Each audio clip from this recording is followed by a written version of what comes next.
Welcome to Storytime. Subscribe for more stories. This story comes from r/No Sleep by Gamal Frank. Enjoy. My boss gave me one rule as a 911 dispatcher. If a call comes from the old house on the county line, you let it ring. Last night, I answered. I've been a 911 dispatcher for 12 years, the last 7 on the graveyard shift. You think you've heard it all after that long? The drunks, the domestics, the panicked fumbling for words after a car crash. It all becomes a kind of white noise, a rhythm of human misery you learn to navigate without letting it touch you. You have to. It's the only way to stay sane. My district is a sprawling, sleepy county that dies after 10 p.m. It's mostly soccer moms and retirees. The worst we usually get on a weeknight is a noise complaint, or a teenager who's had too much to drink at a bonfire. The job, for me, had become a cycle of caffeine, fluorescent lights, and the low, constant hum of computer servers. I was burned out, deeply, existentially tired in a way sleep couldn't fix. The calls were just blips on a screen, voices to be processed, categorized, and dispatched. I was a human switchboard for other people's worst days. The first call came on a Tuesday, about 3 months ago. It was 2:47 a.m., the deadest hour of the deadest night. The line lit up on my console, but not in the usual way. It wasn't a cell call with a GPS ping or a landline with a registered address. It was just a raw signal, designated as unregistered VoIP. Not unheard of, but rare. I clicked it open. 911, what is your emergency? Static. A thick, wet sound, like listening to the radio underwater. It crackled and popped, and underneath it, I could just barely make out a sound. A whisper. Hello, can you hear me? It was a child's voice. A boy, I thought. Maybe 7 or 8. He sounded like he was trying to talk without moving his lips. This is 911, I repeated, my voice a little louder, a little clearer. I can barely hear you. What is your emergency? The static swelled, almost swallowing his voice whole. He's back. The man in the mask is back. A chill, cold and sharp, went down my spine. It was a professional chill, the one that tells you this is real. This isn't a prank. Okay, son, where are you? I need an address. Hurting mommy? The whisper came again, breaking with a sob. The static sounded like a swarm of angry insects now. Daddy's asleep on the floor. He won't wake up. Son, I need you to tell me where you are. I can't send help if I don't know where you are. My fingers were flying across the keyboard, trying to get a trace, but the system was kicking back errors. No location data, no subscriber info, nothing. The old house, he whispered, his voice fading. At the end of the road, please. Then the line went dead. Not a click, not a hang-up. It just ceased to exist. One moment it was there, a line of static and terror, and the next it was just a dead channel. Even without an address, the old house at the end of the road was enough. Out on the western edge of the county, there's a long, unpaved road that just sort of peters out into the woods. And at the end of it, there's one house, a big derelict Victorian thing that's been empty for as long as anyone can remember. It was a local legend, the kind of place kids dared each other to spend a night in. I dispatched a patrol car. My senior officer, a guy who's been on the force since before I was born, came back over the radio about 15 minutes later. His voice was flat, laced with the kind of annoyance reserved for rookies and time wasters. Dispatch, car 12 here. The property is secure.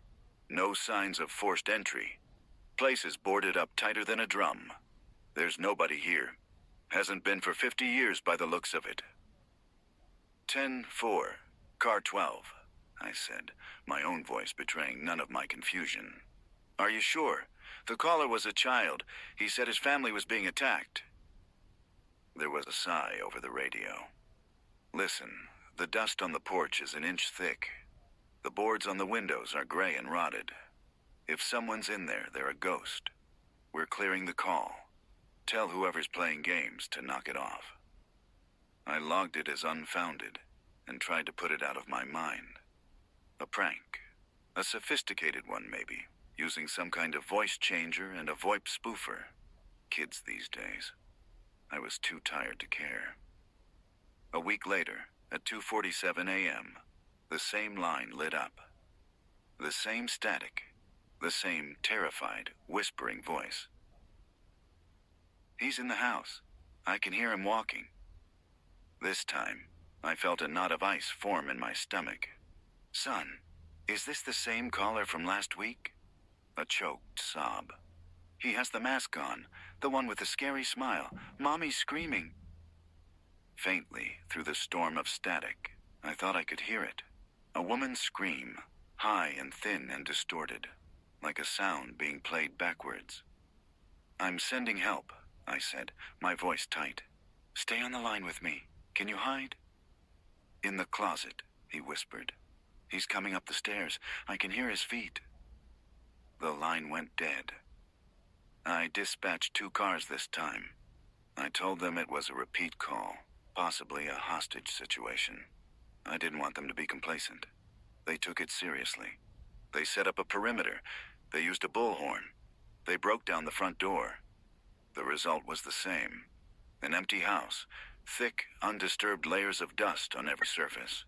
Rotted floorboards, peeling wallpaper, the smell of decay and forgotten things. No footprints, no child. No man in a mask. No sign that a human being had set foot in that house in decades.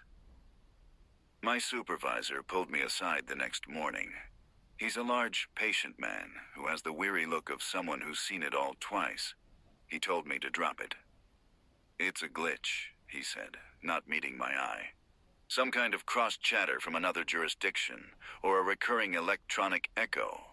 Don't waste county resources on it. If that call comes in again, log it and move on. But I couldn't. The boy's voice, it was too real. The terror in it was primal. You can't fake that. Not even the best actor in the world can fake the sound of a child who thinks his mother is being murdered in the next room. The calls kept coming. Every Tuesday, like clockwork. 2:47 a.m. Each call was a slightly different piece of the same horrible puzzle. He's hurting Daddy now. There's so much red. Mommy stopped screaming. He's looking for me. I can hear him opening doors. Every time I sent a car. Every time the result was the same. The cops got angrier. I was the boy who cried wolf. My supervisor gave me a formal warning. My colleagues started looking at me funny, whispering when I walked by. They thought I was cracking up. Maybe I was. I started losing sleep. On my nights off, I'd find myself staring at the clock, my heart pounding as 2:47 a.m. approached. The silence was somehow worse than the calls. I became obsessed. During the day, instead of sleeping, I went to the county records office. I needed to know who owned that house. The paper trail was a mess. It had been sold and resold, owned by banks and holding companies. But I kept digging backwards, through dusty ledgers and brittle property deeds. Finally, I found it. The last family to actually live there. A deed from 1968. A nice, happy family with a mom, a dad, and 2 kids. A boy and a girl. That wasn't enough. I started spending my days in the library's basement, scrolling through decades of local newspapers on a squeaky, ancient microfiche reader. The stale, papery smell of the archives filled my lungs. I was looking for anything related to the house, to that family. For weeks, I found nothing. Just property tax notices and school honor rolls. And then I found it. An article from a cold, late autumn day in 1975. The headline was stark. Local family slain in apparent home invasion. My blood ran cold. I zoomed in, my hands trembling as I adjusted the focus knob. The picture was grainy, black and white. It was the house. The same steep gables, the same wide porch. Police cars were parked haphazardly on the overgrown lawn.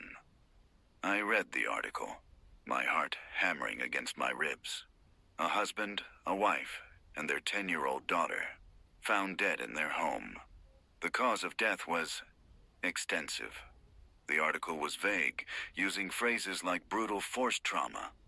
The police report mentioned a possible intruder, a figure a neighbor had seen fleeing into the woods, described only as a tall man wearing some kind of pale, expressionless mask. But the last paragraph was what made me stop breathing. The family's 8-year-old son, it read, remains missing. Police found evidence he was hiding in an upstairs closet during the attack, but the boy has not been found. A statewide search is underway. Authorities have not ruled out the possibility that he was abducted by the assailant. The crime was never solved. The masked man was never found. The little boy was never seen again. I sat back in my chair, the library basement suddenly feeling like a tomb. The static, the whispers, the closet, the man in the mask. It wasn't a prank. It wasn't a glitch. Was I listening to a ghost? The next day at work, I felt broken. I walked into the dispatch center like a zombie. The hum of the servers sounded like a funeral dirge. I couldn't keep it in anymore. I had to tell someone. I grabbed my supervisor and one of the oldest dispatchers, a woman who'd been there for 30 years, and I dragged them into the break room. I laid it all out. The calls, the timing, the empty house, the microfiche article. I showed them the copy I'd printed out, the grainy picture of the house, the headline. I expected them to think I was insane. I expected them to tell me to take a leave of absence. They didn't. They just looked at each other. It was a look I'd never seen before, of a grim, tired resignation. My supervisor sighed, a heavy, rattling sound, and rubbed his temples. The older dispatcher, she just stared at the article, her face pale. "So it started again," she said, her voice barely a whisper. "What do you mean, started again?" I asked, my voice shaking. "What is going on?" My supervisor sat down heavily. "Kid," he said, and he looked 100 years old. "We need to tell you about the man you replaced." He told me the story. The dispatcher who had my seat before me. He'd been a good man, sharp, dedicated. About a year before I was hired, he started getting strange. He was obsessed with a specific address, the old house at the end of the road. He kept sending cars out there, insisting there was a child in trouble. The patrols always came back empty. He started pulling old files, spending his days off at the library. He became withdrawn, paranoid. He claimed he was getting calls no one else could hear. "We checked logs," my supervisor said, his voice low and serious. The system never registered the calls he said he was taking. We pulled the audio recorders for his console. There was nothing on them but dead air. We thought he was having a breakdown, stress of the job. My blood turned to ice water. The system, it doesn't log the calls for me either. They just show up on the screen and then disappear. They don't go into the call history. The older dispatcher nodded slowly. "We know. It's the same." He told us what the calls were about. A little boy. A man in a mask. I felt like I was going to be sick. "What happened to him?" I whispered, though I already knew the answer. "One night," the supervisor continued, his eyes fixed on the linoleum floor. "He took a call. We saw him on the console, talking, his face ashen. He was typing a report.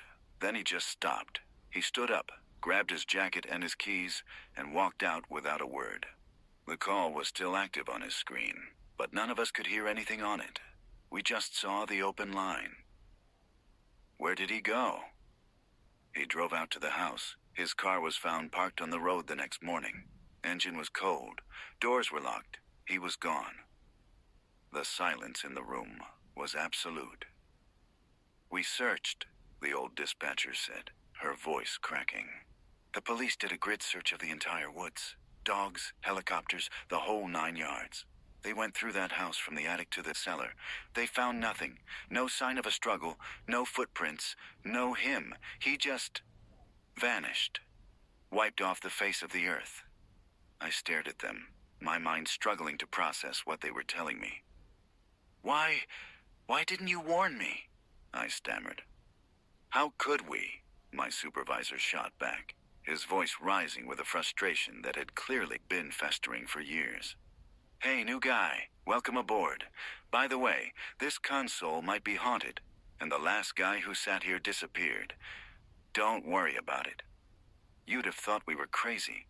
We thought **** was crazy. Until you came in here today with that same damn story. He leaned forward, his eyes locking onto mine. This is what you're going to do.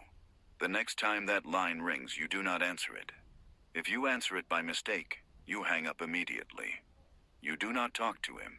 You do not engage. You terminate the call and you clear the line. That's an order. Do you understand me? For the next few weeks, I was a ghost myself. I did my job on autopilot. Every sound, every flicker on the screen made me jump. I dreaded Tuesday nights.